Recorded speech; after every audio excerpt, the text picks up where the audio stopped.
Those are two things that I don't necessarily think were good for me, especially because my earrings got ripped out of my ear while I was skydiving. Oops. Quitting my PhD was probably the most embarrassing, most painful thing that I've ever done. Wow. You can't scale what you can't measure, but if you only measure, you're going to be missing out on a lot of effing magic.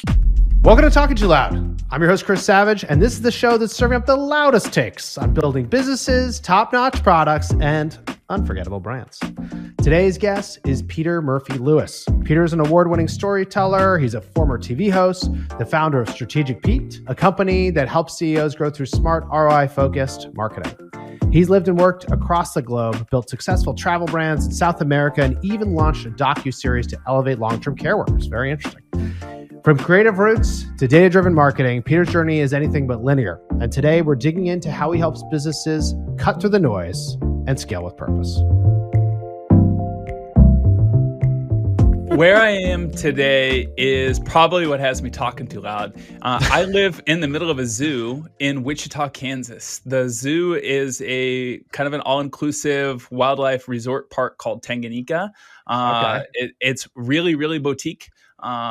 It's just spectacular. I've been living here for 5 years. I came in as a fractional strategist about 5 years ago with my wife and my 3-year-old, and they gave me a house when I came in for the 6-month engagement, and they haven't kicked me out of the house. That's great. And are you still consulting for them? I am, yeah. Okay. So I have zebras 30 yards that way and cheetahs 60 yards to my left. I didn't even know a place like this existed. I didn't either. What's it called again? Tanganyika Wildlife Park. Tanganyika Wildlife Park. And can anyone live there if they want? No, there's only 2 families, the owners and my family. But anyone can come here 7 days a week. It's as far as I know, it's the only wildlife park in the United States that you can swim with penguins. Soon you can swim with otters, and you can feed hippos, rhinos, giraffes, lemurs, and then a whole bunch of birds all within 3 hours. We've made a terrible mistake. We should be recording there in person. Yes, let's make this happen. Mistake. Yeah, that is absurd. That's our next field trip. That's great. Wow. Oh my God. Okay. I am actually heartened to hear that it's just you and one other family, because the idea that there's a place that exists that you could just like buy a home and live in a zoo is too amazing to actually exist. So I do feel better about it knowing that this is like an exclusive thing. That is very cool. I've never met a person who lives in a zoo.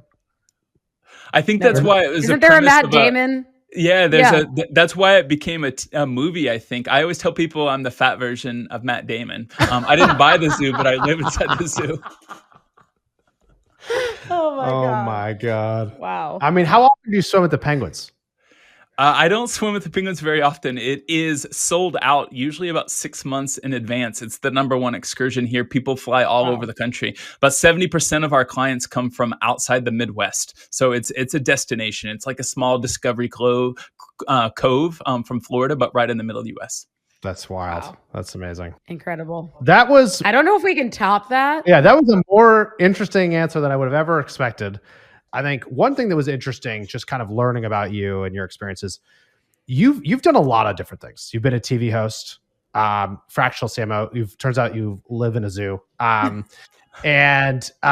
you've really adapted and changed a lot. And so I thought it'd be really interesting to zero in on that and like let's talk about like your approach to change. So, what advice would you give to somebody who's looking to pivot into a new career or really take a big life step, a big change? How do you think about that? This is going to be a real conversation because I've never been asked that. So I'm going to be kind of working through therapy on my couch right now. We love it. So I think it has to do with my kind of interest in always facing discomfort. And that's into its closely related cousin, curiosity. So I tend to be a hybrid version of someone who can very, very easily concentrate on anything. So I'm not like the person who's always chasing the shiny new item. But once I feel like I'm like 90% great at it or 90% perfect at it, then I like to move on to a new challenge. And that might be something with self-help. It might be something in marketing. It might be something with attribution. It might be something with movies. Luckily, it's not that way in my marriage or as a father, but everything else, once I kind of get good at, maybe it's because I'm not good at either one of those yet. You're not at 90% yet. Yeah, you're at 50% right now. Good job. Yes, I don't know if that answer helps, but that was my first off-the-cuff answer. This is something I think about a lot. Partially because I've been more involved with the school I went to, my high school, because my kids go there at a lower school and stuff. And I've met with students. I did it today. I'm doing it later. And constantly talking about career advice and stuff. And like one of the things that's so interesting is like the academic environment is like, we all know what you're supposed to do. Yeah, you're supposed to get great grades, have a great GPA, show people you know what you're talking about, like move on to the next thing. But it doesn't translate well to the entrepreneurial world. Like you're not going to get A's all the time. In fact, I find you often get like F's, or you don't even know what you got. It doesn't work. It's like, is this an F? Is this a D? What is this? Is this a Q? Mm-hmm. And so I think that's an interesting thing to zero in here on, is this idea of going 0 to 1 and facing discomfort. What do you like about that? And how would you try to coach someone who is like, man, discomfort sounds horrible. I don't want to be uncomfortable. Like, how should they think about that when going after new opportunities?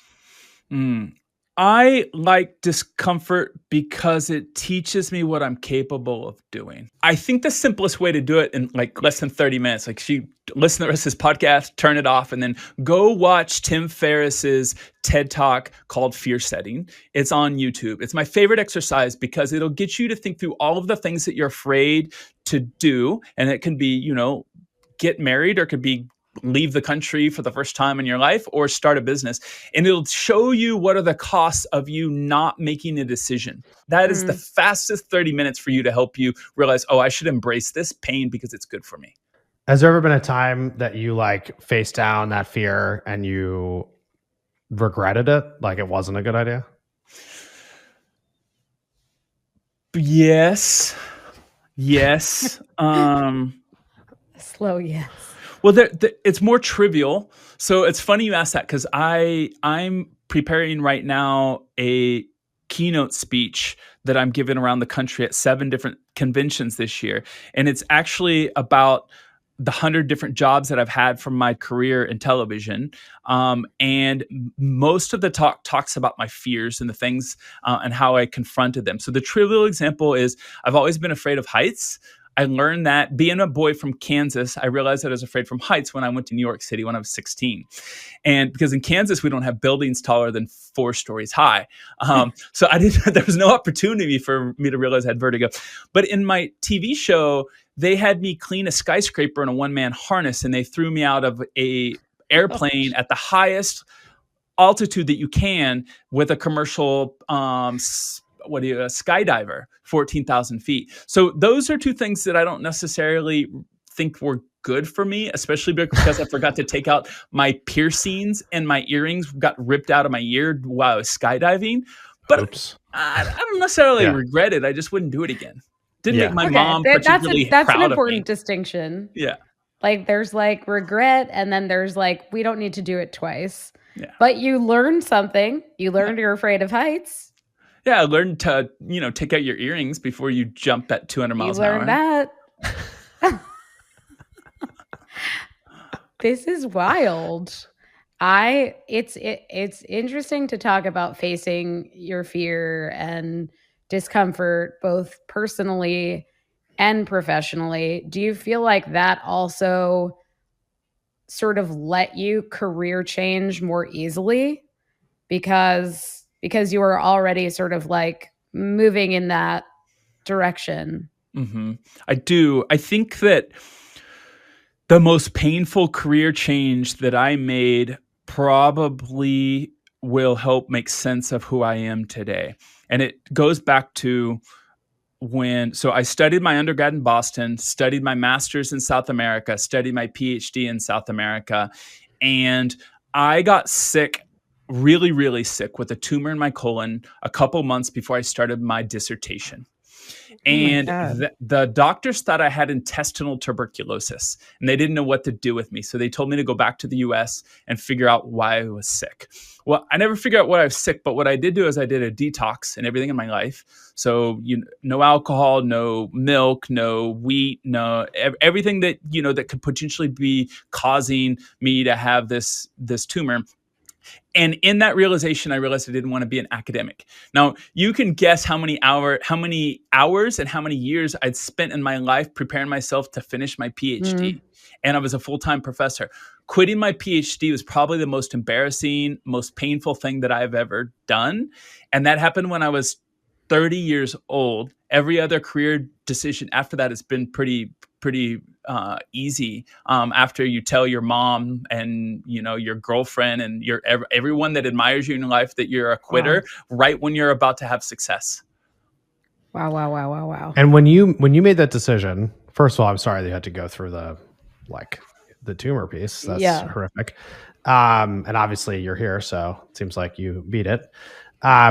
But when you made that decision, what now, because it's just so interesting, because I feel like there's so many people who they actually they never make that decision, even though they want to quit. Yeah. They never make the decision to quit, even though they actually are have this lingering sense of that they want to do something else. I feel like I know a few people like this. I think that's so true. Talking about all the things they want to do, but they can never bring themselves to actually quit. And in this case, huge amount of money invested, huge amount of time. It's your whole career, right? To that moment. How did you think about that? Was there some kind of approach you took, or in hindsight that makes sense now, that was you know what, I just need something new, or I need to go after this other thing that I was passionate about the whole time? I'm trying to key in on this for someone who's listening, thinking oh, maybe is that me? Could I have the bravery to do that? It's a good question. I think this is a good rabbit hole, because I'm starting to realize that I might have painted myself in kind of this grandiose manner that shows that I know how to take on risk or fear more than the reality was. So I've always been a person that you can hedge your bets. You can, especially when you're young, you can do two things at once. Mm-hmm. And so I started my travel company 3 years before I quit my PhD. And so I was a full-time professor. I was getting an amazing scholarship, and I started to finance my own entrepreneurship gig then. So doing that allowed me to quit my PhD, because my travel company started to blow up. I got in the New York Times. Okay. Paul McCartney, Beyonce, and Aerosmith booked us. So I had a plan B that started to work. And then I think even probably more important than that is I always surrounded myself by mentors who are about 10 to 20 years older than me, that had already gone through some of kind of these midlife crises that we all have, these ups and downs. And, they share that experience. If I would have surrounded myself by 27-year-olds afraid to leave corporate America or quit their PhD, I don't think I would have done it, even with the success that I had of my business. Interesting. Yeah. You had, you were nurturing other interests at the same time that you were entertaining this idea of potentially leaving your PhD program. Mm-hmm. So it sounds like some takeaway from that is stay curious all the time and be sort of pulling on these threads, so that if one day you wake up and you're oh shit, this isn't the career for me, you're not starting from zero again.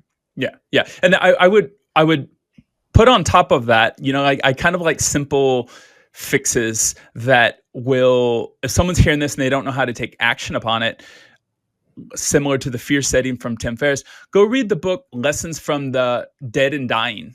It's written by a hospice nurse in Australia. It's less than 150 pages. It's going to tell you every single regret that the people told her right before they died. And that's just a simple shock treatment of, you can read it really quickly, and it's going to just be whoa, how shitty of a life would Peter have right now if he would have finished with his PhD and did a full-time professor and not got on television, not done a documentary, not met the two of you, right? So if I would have read that book when I was 23, I don't think I would have ever studied my PhD. We've talked about this on the show before, right? Like that, I forget who talked about it, but someone said that like before you die, it's very common for people to regret the things they didn't do, not the things that they did do. Do you remember that, Chris? I do remember that. I mean, I can't remember who it was, but and that's something that I think about too, in terms of like minimizing regret.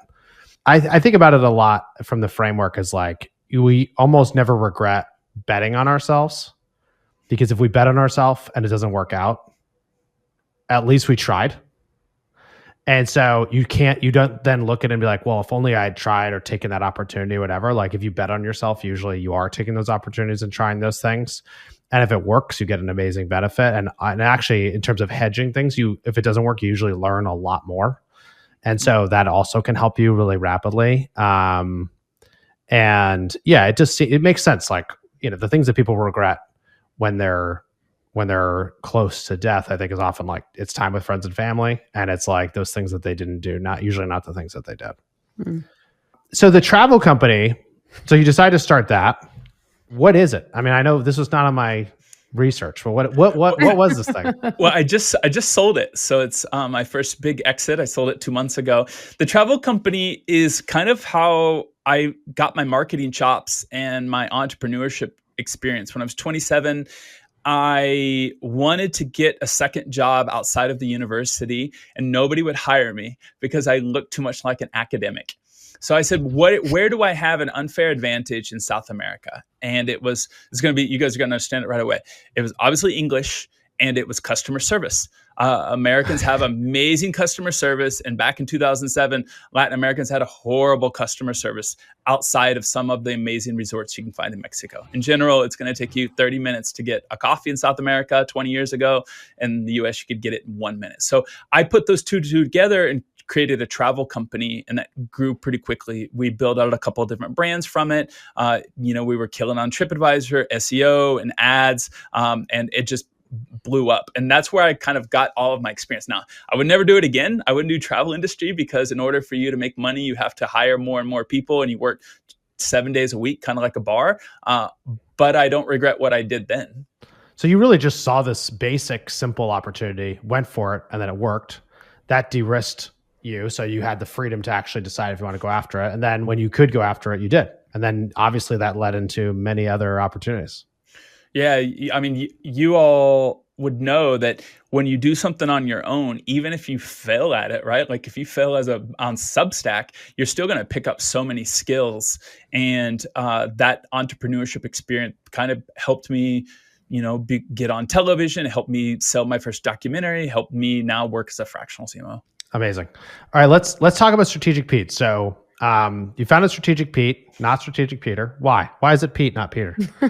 Because the rhyme came from I think it was an Amazon Prime Sneaky Pete series. When I heard Sneaky Pete, I'm like, oh, here's my domain. Let's go over to GoDaddy and see if it's available. That's funny. So Strategic Pete is a marketing agency that helps CEOs scale their marketing, and really with like fractional CMO help, right? Yeah, exactly. So for people who don't know, let's talk about like, what is a fractional CMO? What types of things do they do? What types of companies do they usually work with? And then we'll talk about what made Strategic Pete special.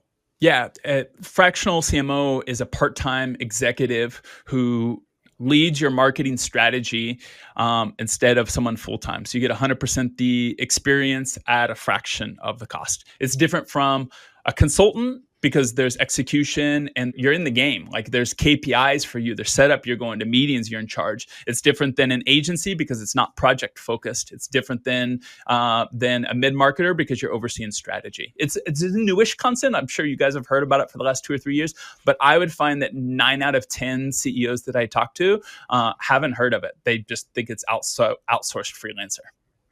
Yeah. And it does seem like something, I mean, I keep hearing that this trend of there's going to be a lot more fractional work in general, and that people are going to hire more expertise on like exactly as you said, not for 40 hours a week, but maybe for 10, but like get someone who's really senior to do that. So it seems like a big trend that is really starting to happen now. Agreed. And something I've talked to other entrepreneurs about is like, when should they go the fractional route? instead of hiring the full-time person. Hmm. Maybe you can talk about that from your perspective a little bit. Like, when does it really work well? Like, what's the best fit for an organization to hire a fractional role?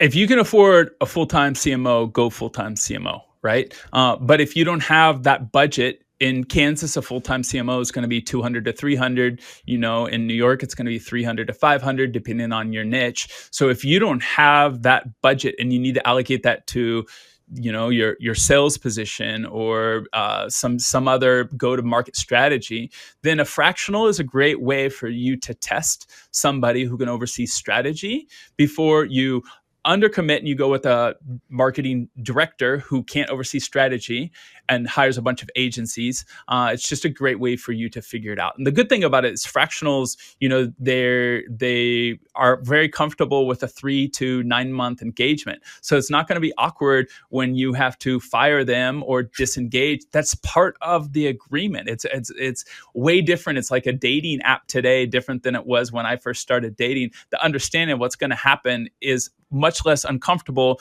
You don't have to worry about security. You don't have to worry about passwords. Like, my reputation and the way that I disengage with you in 6 months determines the growth of my agency moving forward. That is not the case when you fire a full-time CMO who depends upon you for their salary every single month. They're working their butts off to make sure that they don't get fired. Those are big differences. What about, like, when you come in, is there anything that you consistently see these days of, like, something that you're like, hey, like, this is the obvious thing to jump in and work towards fixing? The two things right away is always marketing agencies executing without a strategy. So every single client that I've worked with in the last 3 years, they have 3 to 6 marketing agencies, something around podcasts, paid media, SEO, website, and so forth. And none of them have a unified strategy because either the CEO is not a marketer or the marketing manager they have doesn't know how to oversee strategy. And then the second one, I think, is that the CEO or the executive team doesn't have the marketing team working on strategy and execution that is tied to business goals. So then you get frustrated. You're like, hey, why are we doing this? Well, you didn't line up your annual KPIs or your quarterly KPIs with what marketing is doing. And you can't expect a 28-year-old first-time marketer to be able to do that, right? Like, that has to come from above. And let's go deeper on that like what that integrated strategy looks like. So, what should people be looking for building when they are trying to manage all these different things between employees and agencies? And it is really common now, right? That, like, people have so many marketing agencies. Like, I don't know if this is always the case, but this seems to be the world we live in now. But in any case, the strategy piece, like, what should it look like? What should it feel like? What should you be on the lookout to know that you actually do or don't have an integrated strategy? I think I would go take one step back first, thinking of a CEO that's not a marketer, which is usually the people who hire me. It's what's fair to expect from marketing, right? Everything is thrown at marketing. New tech is thrown at marketing. The attribution chaos that we have today, we expect marketers to solve the problem. No, you can't just fix it. And I'm not going to give you any support from the COO or the tech team or anything. Just go solve it. Well, I mean, it's getting harder and harder and harder. So first thing is manage your expectations. If you're going to engage and you want something done, know what is the likelihood that the marketing team can do it. It might be a business problem, not a marketing problem. So then going over to, like alignment, start off with what is your 1 year, 3 year, and big picture lofty goal? Where do you want to be 10 years from now if you go big? What's possible within 3 years? Unlikely, but possible. And then what needs to be done at the end of the year, and what can marketing do to get you there? I like to include about 15 to about 30% of marketing's actions be exploratory. So that might be, our company is highly dependent upon SEO, that's being tanked, and it's highly dependent upon trade shows. Well, we need to figure out what channel are we going to work on. I want to test a percentage of my effort on LinkedIn, I want a percentage on a podcast. I want a percentage on YouTube. And then the other 70% should be 70 to 90% should be focused on things that are already proven, and you can clean that up. Once you are less dependent on the one or two channels, then you can start to, crank up that dial of exploratory so that we're going to hit that 3-year lofty goal and then that 10-year crazy idea goal. How many channels do you think people should manage at once? I think it depends upon the opportunities and the size of your company and then your internal resources. So by opportunities, I like to say, what is it your competitors aren't doing or they aren't doing well? Right. So if you're in a unique niche and it's all kind of saturated and everyone's leaned into SEO and it's 2024, right? Like, and you see that they're not paying attention to YouTube, they're not paying attention to LinkedIn, then I would dabble in more channels than you feel comfortable as long as you're ahead of the tide, right? If you have your competitors are doing a little bit of everything and you don't know I would focus on 1, max 2 for your first 2 quarters to make sure that you refine that process. You don't want 5 to 7 people on your team doing a whole bunch of mediocre work. Let's have them focus on doing amazing work on 1 or 2 channels. How do you think about competition? Like, who's the competitor, who's not? When is something close enough that you would put it as a competitor, and when would you not even care about it? Ooh. Man, you guys have questions I haven't been asked before. I often see competitors as potential partners, so it's interesting. Let me try to think of a real example. So for example, I work with a bank. They've just grown into a new city. They expanded into a new city. Their competitor looks like the Bank of America, Chase, and so forth. So they're competing against huge campaigns, and that's a competitor. They're fighting for new business, new loans, new deposits. Like, that's the way I see it, as very transactional as money in that instance. Now, those competitors have an unfair advantage from a marketing budget. We have an unfair advantage from a community point of view, right? So like the retention inside this bank that I work with of average employees is going to be over 10 years. So the buy-in from an employee is going to be able to penetrate at the community level way better than Chase or Bank of America, because they have these executives just going around revolving doors. So with them, I'm going to think about where is my competitor not taking advantage of opportunities? And it's going to be grassroots. I'm going to do guerrilla marketing with that bank, right? We're going to be at every Rotary Club meeting, every Lions Club meeting, every parent-teacher conference. We're going to be putting up when there's soup kitchens and so forth. We're going to be at every single thing where there's boots on the ground, because my staff doesn't leave me. Love that answer. That was cool. What do you think is the most underrated marketing channel today? In my world right now in B2B, it's still trade shows. And then the next thing is long form storytelling, which is what you are doing. If you can, get your message on the ears of your prospect, it's a game changer, right? I'm doing 3 documentaries this year for my bigger clients. That's just another version of a great podcast. And people say everybody has podcasts. No, that's not true. They all give up on the seventh episode. So going back to basics with trade shows, which is being good with people in person, which the younger generation is not so great at talking to people. They're really great at texting. It's crazy that we're going back to trade shows. And then also long form storytelling. It's not about these short clips of 90 seconds on social media, on TikTok. I feel like every pretty good company is good at pretty good at social media. They're not good at the long form storytelling. How do you balance gut feel with hard numbers when making marketing decisions? Ooh, let me think about this. Might have stumped me. This is the best. I love this. Don't worry. Not that we're stumping you, that you're like... No, that you're like really thinking. Yeah. All right. So I think gut tells you what's possible, right? Gut is going to be that 3-year mark, that 10-year mark of where you want to take your company. And data shows you what's actually working. So data is going to guide what you're doing this year. Gut should be thinking about where you're going to be in year 2 and year 3, right? But there's some basics to this, right? You can't scale what you can't measure. But if you only measure, you're going to be missing out on a lot of effing magic. So like the balance is there. I like to use my gut for new ideas and data to check it and cut off. If data tells me that my gut is wrong, then I stop the gut on that project and go back to basics. Interesting. The way I kind of think about part of this is like, you want to train your gut with data. So like over time, those longer term bets, if you do enough of them, you start hopefully refining your gut instinct. And the question is like, what type of data can you get to prove if something's like on the right trajectory or not at the beginning?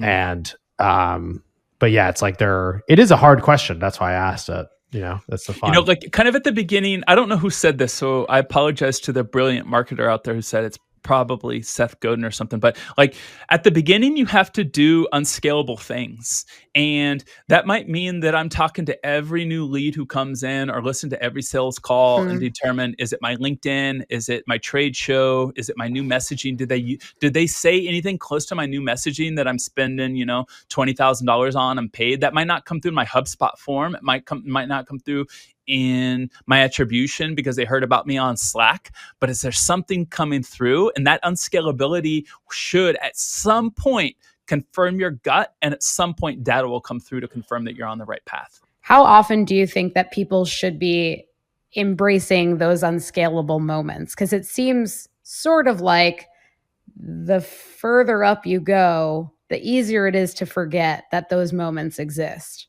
right? That there were times when you took risks. So like, I'm curious from both of you, it sort of goes back to the beginning of the interview of like facing your fear, being in discomfort. How often do you think that people should lean into that unscalable moment? I don't usually think about it in terms of frequency. I usually think about it in terms of change, and change in the sense of revenue, growth, focus of energy, direction of team type of thing, new markets, new products. So I'll elaborate just a little bit. So like one of my clients is in the travel space and doubled their revenue in the last 3 years. And they've diversified their channels enough that they're on autopilot, right? They're growing every year 20 to 30%. They're meeting their annual goals over and over and over. And they decided that they're going to start testing a VIP pricing product. So that, they created a new product that is about 6x their current customer lifetime product value. And the COO and the CEO got intimately involved. They just started listening to calls. They watched the emails come in. They watch what the SDR is doing. They see what the replies to emails and SMSs are. They watch what's happening with paid ads. And I think they handled it perfectly. And so that they're gonna have success on that product before we hit Q3 based on what their goals were, right? Like they're 6 months ahead. So I think what was smart about them is they thought about, hey, we're going to create something new that we don't know if we're going to have success. Why don't we, get our ear to the door quickly and figure out what we should be doing if we fail. And I think it was them being close to it that they had success. So it's probably not if you are a hands-off CEO and your company's going to grow 20%, in theory, maybe you don't ever have to do it. But it's when you're reinventing the wheel or evolving your company. That makes sense. Yeah, I would kind of echo what you're saying, Peter. And like my experience is that it's when we're doing new things, like really new things, that's where we should be the most willing to do things that don't scale. And a lot of times that it shows up with like attention, where like at Wistia, my co-founder Brendan and I, we built everything at the beginning, and I was on every customer call and like wrote every blog post, and then I wasn't for a really long time. And as we've expanded our platform a ton, like the two of us have gotten much closer to on the ground what's happening, like much, much closer. Like we probably give as much feedback or more feedback than most people in the company about the products because we're just using them so much and so in there. And part of that is also culturally people seeing that we care about the details and we care about getting it right. And it isn't scalable because it can't be done everywhere. And I'm not expecting it to do everywhere, but like by making it that important and giving it that much attention, hopefully it changes the culture so that people, or not even necessarily changes it, it just encourages it to continue or to strengthen. And I think also when you're doing a brand new thing, you don't know how it's going to work. So something that might not seem scalable might actually be really scalable, depending on like how successful it is or how much money customers are going to pay you for that thing or whatever. We don't know if you don't try. And to your point before, you were talking about like the budget and taking some percentage of it to be exploratory. I think that's really important to have some part of the budget for this type of thing. Because you can't, if you question it too much, you won't do it. Like that's the temptation as you get bigger, is basically to make that budget smaller, right? It's like making a smaller percentage on an absolute basis. It might be a lot bigger than you did 10 years ago, but like percentage basis, that's the temptation. The problem you run into is if you want to do things that are going to move the needle of a bigger business, you have to take a lot more risk. And you have to explore a lot more and try a lot more new things. And so therefore you actually have to keep the percentage kind of similar. I'm glad you mentioned culture because before you went there, I'm like, there's something related to culture that I didn't say. And you're right. There's a secondary benefit to getting involved that is good. There's going to be a cultural change. Your HR person has no idea how much it's going to benefit the team that you get involved with. And that will have long lasting effects for as long as those people are with you, even as they work with other teams as well. Yeah. No, I love that. Okay. What's one brand you think is absolutely crushing it right now? Peak Design. Holy shit. Why? They make everything for photographers, and the majority of people that I see using it are not for photographers. Backpacks and travel gear, and they're just everything's on point. Everyone I talk to who has their gear just loves them. That's amazing. What's the last product other than a Peak Design bag that got you talking too loud, like in a good way or in a ranty way? I've got it. breakcold.com. It's this tool that treats LinkedIn as a CRM. And it's set up to run for an agency. So I do tons and tons of work on LinkedIn. I'm publishing on LinkedIn. All of my team is publishing on LinkedIn. And it allows me to set up the SDR process all inside of LinkedIn and manage people's accounts. That's amazing. The customer service is amazing. The founder, I believe, is French. He replies to all of your issues and bugs and fixes it quickly. I love that. Oui. Oh my God, Sylvie. At least you didn't say ha. Peter, thank you so much. Where can people connect with you to learn more? LinkedIn. I'm the only Peter Murphy Lewis on LinkedIn. Send me a connection, send me a DM, and that'll be it. Perfect. Amazing. Thank you. This is great. Not every day you meet a human who lives in the zoo. That was remarkable. That was great. That was so fun. I mean, I can't picture it. Like I can, but I can't. It's too wonderful. Yeah, I mean, that would be your dream come true. Be that close to zebras. Swim Just with no penguins? monkeys. No monkeys. How do you know? I know I'm scared of monkeys. I don't know. Oh, you're scared of monkeys. Okay. I'm scared of monkeys. I'm scared of snakes. So that's good. That's you and Indiana Jones, you know? Well, on Brandwagon that one time, they brought like an animal handler. And right before it happened, they're like, "Oh, you're gonna be good. You're gonna be good." And then I think they told me 30 seconds before he was coming out what was happening. They're like, "FYI, there's an animal handler coming. I hope you're not afraid of anything or snakes or anything." I'm like, "No, I'm fine." And then like came out with the biggest snake I've ever seen. They're like, "Do you want to touch it?" And I was like, and I tried to get up and stand away, but my microphone was attached. It was like a physical mic'd lav. So I like stood. So if you watch that back, I'm like standing there like, it was horrible. We thought today that we would bring in an animal handler.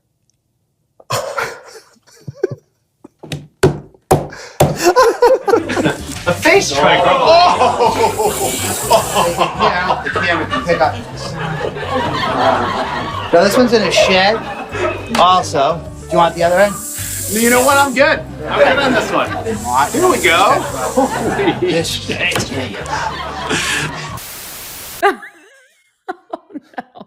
Don't talk to me about snakes. Listen, this interview is all about facing your fear, leaning into discomfort. Oh, what a transition, Sylvie. Look at you. There's value. There's value in... That's true. That's right. Yeah. We all got to face those snakes. We got to step up and go towards them. No, I thought that was just really cool. I think like talking to someone who has changed what they've done so many times and been unafraid of that process and found ways to like, or really been afraid and then found ways to tackle them is like always exciting, always resonates with me. So yeah, that was just such a fun interview. And I think like lots of like really good marketing advice too. Just like lots of stuff in here about what you can do differently, how to think about how you're measuring and tracking things, how to like evaluate your strategy. So yeah, that was fun. And I hope those of you out there listening, watching, hope you liked it. Hope you liked this episode. And if you did, smash that like button, hit that subscribe button. Is that what we're saying? Smash it. Smash that like button. Okay, smash the like button. I'm going to ask for a video graphic that goes. Okay, good. Oh, and it shakes and stuff? Yeah. It's like a monster truck rally. Smash that like button. Like that? Yeah. Exactly. And then, of course, they go to smash it, but it's actually mostly on LinkedIn, so it's like a little nice emoji reaction. Yeah, it's not smashing a like. It's no. Like, oh, I feel good. It's applause. Yeah. It's celebrate. Applause. Congratulations. I don't even know what I just did with my hands. And that means it's time to end. So that's it. Thank you, everybody. Thanks for joining us. New episode will be out in the next couple of weeks. As always, if you have feedback, questions, find us on LinkedIn, or you can email us at talkingtoloud@wiz.com.